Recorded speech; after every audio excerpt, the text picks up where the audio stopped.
कांग्रेस कहती है कि हम व्यक्तिगत कानून को लागू करके सरिया कानून को लागू करवा देंगे। इसका मतलब बाबा साहब भीमराव अंबेडकर के द्वारा बनाए गए संविधान के लिए ये लोग खतरा पैदा करना चाहते हैं, यानी देश के संविधान को खतरे में डालना चाहते हैं, तालिबानी शासन लागू करना चाहते हैं।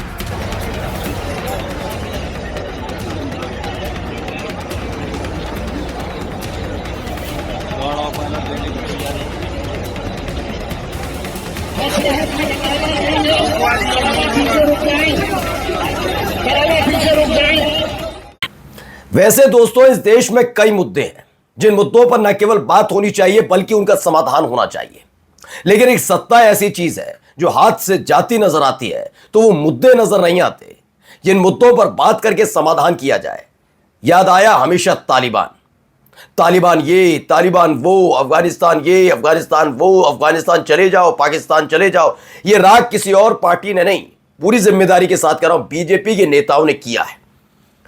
आज आपको दिखाऊंगा जिस तालिबान को लेकर उत्तर प्रदेश के मुख्यमंत्री ने एक दफा नहीं, दो दफा नहीं, कई दफा विपक्षी पार्टी के नेताओं को घेरने की कोशिश की, उसी उत्तर प्रदेश के अंदर योगी आदित्यनाथ के मुख्यमंत्री रहते हुए अफगानिस्तान के एक मंत्री को गार्ड ऑफ ऑनर दिया जाता है, यानी सम्मानित करती है योगी आदित्यनाथ की सरकार अफगानिस्तान के तालिबानी विदेशी मंत्री को। लेकिन कहीं कोई सवाल नहीं, कहीं कोई यह प्रश्न नहीं उठ रहा, ना कोई मातम मनाया जा रहा, ना कोई छाती पीटी जा रही है। नरेंद्र मोदी साहब से लेकर बीजेपी के अव्वल दर्जे के उन नेताओं का एक एक चीज दिखाने जा रहा हूं, बयान जो वो विपक्ष में रहकर या फिर जब तक तालिबान के साथ कोई मतलब नहीं था तब तक विपक्ष को घेरने के लिए तमाशा किया करते थे। लेकिन आज कोई कुछ नहीं पूछ रहा। दिखाऊंगा यह भी कैसे खुल्लम खुल्ला अपने देश के मुसलमानों की लिंचिंग की जाती है, वहां अफगान मंत्री के सामने पूरी सरकार बिक जाती है और दूसरी तरफ अपने देश के मुसलमानों के साथ जो सलूक होता है उस पर कोई सवाल नहीं पूछा जाता, कोई सवाल नहीं। यह भी दिखाऊंगा कैसे इन्हीं अंधभक्तों पर भारी पड़ा। इंसान तो कर नहीं सकता, तो जिसने किया जाकर देख लीजिएगा किसने क्या किया, कितना मीलों दौड़ाया इन्हें। तो वहीं क्या हुआ अंजनम कश्यप के साथ, क्यों भड़क उठा लोगों का गुस्सा, वो भी देखिए। नमस्कार, मैं हूं प्रज्वल गौतम और आप देख रहे हैं the live TV. The live TV, सच सबसे आगे। सबसे पहले एक बयान सुनाऊंगा, उसी से शुरुआत की जाए तो बहुत बढ़िया है। आप जरा एक बयान सुनिए भाई का। जब कांग्रेस के घोषणा पत्र को आप देखते हैं, दो बातें उन घोषणा पत्र में नजर आती हैं। एक, कांग्रेस कहती है कि हम व्यक्तिगत कानून को लागू करके सरिया कानून को लागू करवा देंगे। इसका मतलब बाबा साहब भीमराव अंबेडकर के द्वारा बनाए गए संविधान के लिए ये लोग खतरा पैदा करना चाहते हैं, यानी देश के संविधान को खतरे में डालना चाहते हैं, तालिबानी शासन लागू करना चाहते हैं। तो ये योगी आदित्यनाथ हैं। इनसे पहले भी आपने कई इनके बयान सुने होंगे। विपक्ष को घेरने के लिए इन्होंने हमेशा तालिबान का जिक्र किया। सोचिए, ये लंबे समय से अगर नए नवेले होते तो मैं कहता कि ये बीजेपी की नीति पे चलते, लेकिन एक खुद लोकसभा के सांसद रह चुके हैं, इन्हें उत्तर प्रदेश की स्थिति पता है, कई सारे मुद्दे, लेकिन इन पर कोई काम ही नहीं था। हिंदू मुसलमान के बिना इनका कुछ नहीं चलता है। सोचिए, कांग्रेस पार्टी देश में तालिबान का शासन चाहती है, वो तो चाहती है, आपने कह दिया मान लिया, आप झूठ थोड़ी ना बोलते हैं। लेकिन बीजेपी वालों ने तो शासन ला दिया। कैसे उनके यहां का कानून है, वो कानून कैसे लागू हो गया, कैसे उनकी प्रेस कॉन्फ्रेंस में नहीं आया, क्यों योगी आदित्यनाथ का अब तक बयान नहीं आया, क्यों अब तक बीजेपी के नेताओं का बयान नहीं आया, क्यों आईटी सेल ने छाती नहीं पीटी, क्यों अंधभक्तों ने मातम नहीं मनाया, क्यों? भाई होता होगा तालिबान में, होता होगा अफगानिस्तान में महिलाओं के साथ। ये आप ही रोते थे ना, आप ही कहते थे ना कि महिलाओं के साथ क्या करता तालिबान। हमारे देश में कर दिया ना उसने, आके करके दिखा दिया। और आपके यहां जब आए, वो करने के बाद जब आपके यहां आए उत्तर प्रदेश में, तब आप गार्ड ऑफ ऑनर दे रहे थे। तो कौन क्या चाहता है अब ये देश देख रहा है। मैंने कहा ना 2024 के, अभी बताऊंगा एक घटनाक्रम है 2024 वाला, जब से राम मंदिर की प्राण प्रतिष्ठा इन्होंने अपने लिहाज से की है, तब से इनकी उल्टी गिनती शुरू है। चाहे किसी भी चोले में बैठे हुए लोग हों, सब एक्सपोज हो रहे हैं। जरा पहले देख लीजिए, ये है उत्तर प्रदेश के हालात, जरा देखिए। गार्ड ऑफ ऑनर दिया जा रहा है। ये योगी आदित्यनाथ का उत्तर प्रदेश है, जो बड़ी बड़ी बातें करते थे तालिबान के लिए। विपक्ष ये करता है तालिबान तालिबान तालिबान तालिबान। लो तालिबान तुम्हारे उत्तर प्रदेश में आकर तुम उसे सम्मानित करते हो। और बताओ आज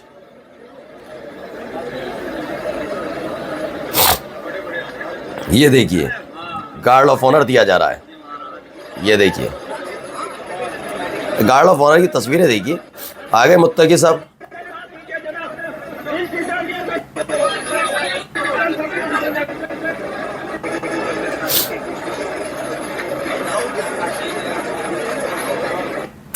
तो ये गार्ड ऑफ ऑनर दिया गया, ये तमाम चीजें हैं। और एक जगह नहीं कई जगह की इनकी बातें हैं, बयान हैं जो ये देते रहे। अब सवाल यही है योगी आदित्यनाथ ने अब तक इस पर बोला क्यों नहीं? बोलिए ना, कौन चाहता है? उस समय तो विधानसभा में कहा था बेशर्मी, ये सर बता रहे थे विपक्ष के लोगों को, तालिबानी सोच वालों को बेशर्मी। ये तो लो, मैं ये नहीं कहता, आज भी पूरी जिम्मेदारी के साथ अपने चैनल पर कहता हूं कि किसी भी देश के साथ संबंध रखना गलत नहीं है, लेकिन सोचिए आप जो बोले वो आपको उल्टा पड़ जाए तो क्या होगा? क्योंकि आप ही लोग थे, आप ही लोगों ने तालिबान, और अगर ये आप सिर्फ तालिबान तक सीमित रखते तो बात भी अलग थी, मैं भी मान लेता, चलिए। लेकिन आपको सबसे ज्यादा दिक्कत थी सत्ता की, तालिबान से कनेक्शन कांग्रेस के, तालिबान से कनेक्शन समाजवादी पार्टी के, विपक्ष के, और सम्मान तुम लोग करोगे। कांग्रेस ने किया हो तो बताओ, समाजवादी पार्टी कर रही हो तो बताओ। नहीं, धूल झोंकने के अलावा इन पर कोई काम था ही नहीं। जब कोई बात हुई तो हिंदू मुसलमान, मंदिर का मस्जिद का विवाद उठा दो, फिर कुछ ना मिले तो पाकिस्तान भेज दो, फिर तालिबान का मुद्दा उठा दो। मैंने कहा ना, वो लौट कर वक्त घूमता है और बताता है। और देख लीजिए अफगानिस्तान के विदेश मंत्री का न केवल भारत आना बल्कि खास तौर पर उत्तर प्रदेश आना, आज सवाल पूछेगा हर कोई, योगी आदित्यनाथ से सवाल का जवाब दे पाओगे?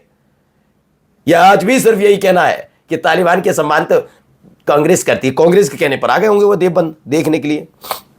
देखिए यहां पर इनका पहले एस जयशंकर से मुलाकात हो रही है और दूसरी तरफ देखिए लेके आएंगे। आप तो तालिबान का भी समर्थन कर रहे हैं।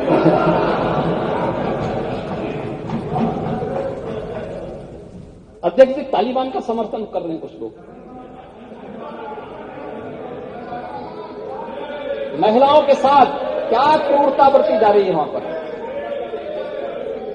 बच्चों के साथ क्या क्रूरता बरती जा रही है अफगानिस्तान में। लेकिन कुछ लोग बेशर्मी के साथ तालिबान का समर्थन किए जा रहे हैं, तालिबानीकरण करना चाहते हैं। और बताइए, ये बड़े टेंशन में रहते थे योगी आदित्यनाथ, क्रूर तक। मैंने कहा ना, इनका टारगेट कभी तालिबान था ही नहीं, जो लोग कहते हैं। इनका टारगेट सिर्फ विपक्ष है, अपने ही देश में अपने ही लोगों के खिलाफ सिर्फ बोलने के अलावा इन पर कोई काम नहीं है, कोई काम नहीं। तालिबान का समर्थन कर रहे हैं, तालिबान और गार्ड ऑफ ऑनर कौन दे रहा है, कौन सम्मानित कर रहा है, ये तमाम चीजों का जवाब योगी आदित्यनाथ का 2-3 दिन से बयान नहीं आ रहा है इस बारे में।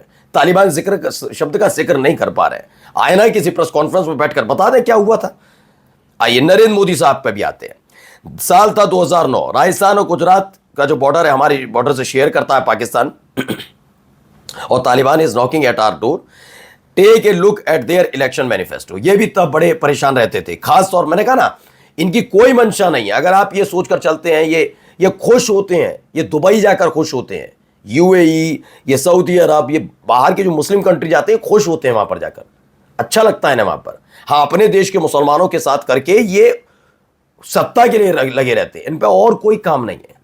पाकिस्तानी कनेक्शन हमारे देश के किसानों का निकाल दिया था इन्होंने। मैं तो कहता हूं शर्म आनी चाहिए और चुल्लू भर पानी में डूब मरना चाहिए जो हमारे देश के किसानों को पाकिस्तान परस्त और विदेश से फंडेड लेकर कह रहे थे, चुल्लू भर पानी में लो, डूब जाओ उसमें। बेशर्म हो तुम, अन्नदाता का अपमान कर रहे थे, जिसकी वजह तुम्हारे घर, तुम ही नहीं, तुम्हारा पूरा खानदान, तुम्हारी पूरी पीढ़ियां खाना खाती रही। उस अपने देश के अन्नदाता के लिए तुमने इस शब्द का इस्तेमाल कर दिया। हमेशा ये होता रहा इस देश के अंदर। आप सोचिए, जो आवाज उठाएगा वो पाकिस्तान परस्त, वो बात अलग है, फिर हम पाकिस्तान में उस समय की प्रधानमंत्री की अम्मा के चरणों में जाकर लंबलोट कर लेंगे, जरूरत पड़ेगी तो तालिबान को गार्ड ऑफ ऑनर देंगे, लेकिन अपने देश के मुसलमान और विपक्ष के लिए तालिबान से कनेक्शन जोड़ेंगे। वाह, गजब की नीति। सुन लीजिए, नरेंद्र मोदी साहब ये कर रहे हैं। 2009 में तालिबान को गुजरात और राजस्थान के लिए खतरा बताते हुए साहब का किया गया ये ट्वीट अब डिलीट होने के पहले सवाल कर रख लीजिए। आतंकवादी तालिबान को अब साहब मान्यता देने की तैयारी में। जी हां, खबर आ गई है, मान्यता दी जा रही है। देखिए, तालिबान को मान्यता देने जा रहा भारत। 5 दिनों के लिए दिल्ली आ रहे अफगान विदेश मंत्री आमिर खान मुत्ताकी। तो पाकिस्तान को झटका है ये। वैसे पाकिस्तान को अब पाकिस्तान को झटके के तौर पर दिखाएंगे। जैसे डोनाल्ड ट्रंप चाचा ताऊ है, चीन को आंखें, चीन को आंखें, चीन को आंखें। फिर ट्रंप ने झटका दिया, अब शी जिनपिंग ताऊ, ट्रंप को झटका। इनकी कोई विदेश नीति नहीं है, इनका कोई मतलब नहीं है, कोई मतलब नहीं। सोचिए रुपया कहां जा रहा है, कहां सोने के दाम 2014 से 2024-25 में पहुंचे। कोई पेट्रोल डीजल कोई लेना, इनका क्या है आप सोचिए, इनके वक्त में क्या कुछ सोच के आप देखेंगे कि सब कुछ बर्बादी के कगार पर नजर नहीं आता। आप 1,25,30,000 तक सोना पहुंच जाना, कहां था आप जाकर देखिएगा 2014 में, ठीक 1 लाख से ज्यादा पड़ गया सोना। ये तमाम चीजें हो रही है, इन्हें कोई मतलब नहीं है, इन्हें तालिबान पाकिस्तान पाकिस्तान तालिबान, ये कर दो वो कर दो बस, है ना। अब आइए, ये भाई मेरा कपिल मिश्रा, मेरा बहुत बढ़िया भाई, यूएस एम्बेसडर एट जो भी हैं, religious freedom including the ability to choose one's religion attire in the Indian state of Karnataka should not determine permissibility of religion clothing, hijab bans in school। ये 2022 की एक खबर है, जब हिजाब को लेकर बहुत सारी चीज़ें चल रही थी, तमाम चीज़ें हो रही थी, तब कपिल मिश्रा ने कहा you have surrender to Taliban, we will not. ये ज्ञान बांट रहे थे, ज्ञान परोस रहे थे, ठीक है, किसी एक देश के यूएस एम्बेसडर को ज्ञान दे रहे थे Kapil Mishra, you have surrender. और अब कपिल मिश्रा का जुबान नहीं खुल रही। ये खुद दिल्ली का मुख्यमंत्री हैं, दिल्ली में, ये इन्होंने जाकर सवाल नहीं पूछ लिया होगा। ये जो कहते हैं ना हम घनघोर सनातनी है, कुछ नहीं है।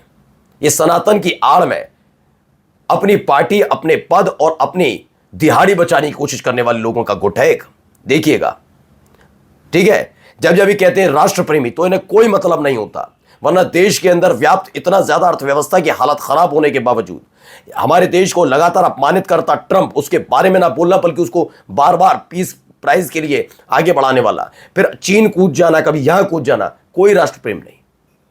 राष्ट्र प्रेम बदल नहीं सकता, राष्ट्र प्रेम एक रहेगा। पहले ट्रंप राष्ट्र प्रेम के प्रतीक हुआ करते थे, आजकल चीन में देखिए कितने हमारे देश के पत्रकार गए हुए हैं, भेजे गए हैं, आपको पता है ना ये बात, ये भेजे जाते हैं। अचानक से चीन जाने लगे सारे पत्रकार, वहां की तकनीक बताने लगे, सारी तकनीक बताई जा रही है। आप देखिए अलग अलग चैनल पर आकर कैसे तकनीक बताई जा रही है, क्या जबरदस्त, क्या इससे बेहतरीन तो कुछ नहीं हो सकता। लेकिन थोड़े दिन पहले तक, 3 महीने पहले तक चीन जाकर उसकी तारीफ करने वालों को फंड मिला, ऐसे चाच होगी, गिरफ्तार होगा, ये होगा, होता था। अब देखिए एक ये अपना भाई, मुझे ये भी अच्छा लगता है, तेजेंद्र बग्गा, जो तालिबान का यार है, देश का गद्दार है, जो तालिबान का करे प्रचार उसको मारो जूते चार। अब मुझे बस ये डर लग रहा है क्या क्या करेंगे हम। सोचे तेजेंद्र बग्गा में, मुझे मालूम है, मुझे अपने भाई पर पूरा भरोसा है, ये आदमी झूठ नहीं बोल सकता, ये आदमी करेगा, ये देश का गद्दार भी कोशिश करेगा, और शायद जूते चार मारे ना मारे, मैं उसके लिए कभी ना उकसाऊंगा, ना मैं कभी कहना चाहूंगा किसी के लिए भी। हिंसा के लिए तो हम कहते भी नहीं और कभी नहीं कहना चाहिए किसी को, लेकिन गद्दार घोषित कर देगा ये। 2021 तक मैंने कहा ना, वो मैनिफेस्टो, ये वो तमाम चीज़ें, मैनिफेस्टो दिखाते हैं, ये तो वो सारी कहानी थी इनकी। अब आइए जरा चलते चलते पहले ये देखिए क्या किया जा रहा है। छत्रपति शिवाजी महाराज के। तो क्या हो रहा है, दावा है उड़ीसा के कटक के कुंटिनी में दक्षिणपंथी कार्यकर्ताओं ने राष्ट्रीय राजमार्ग पर 2 मुस्लिम युवकों को बेरहमी से पीटा, उन्हें सार्वजनिक रूप से घुमाया और जबरन भगवा हनुमान ध्वज थमाकर जय श्री राम के नारे लगाने पर मजबूर किया। कटक, मैंने कहा ना, कटक अब इनका नया प्रयोगशाला है। इन्होंने ऐसे ही अलग अलग जगह को बनाते रहे कि कहा क्या करना है क्या नहीं करना, आप तमाशा देखते चलिए। लेकिन इनके साथ भी वही होता है। देखिए अब क्या हो रहा है कोल्हापुर में।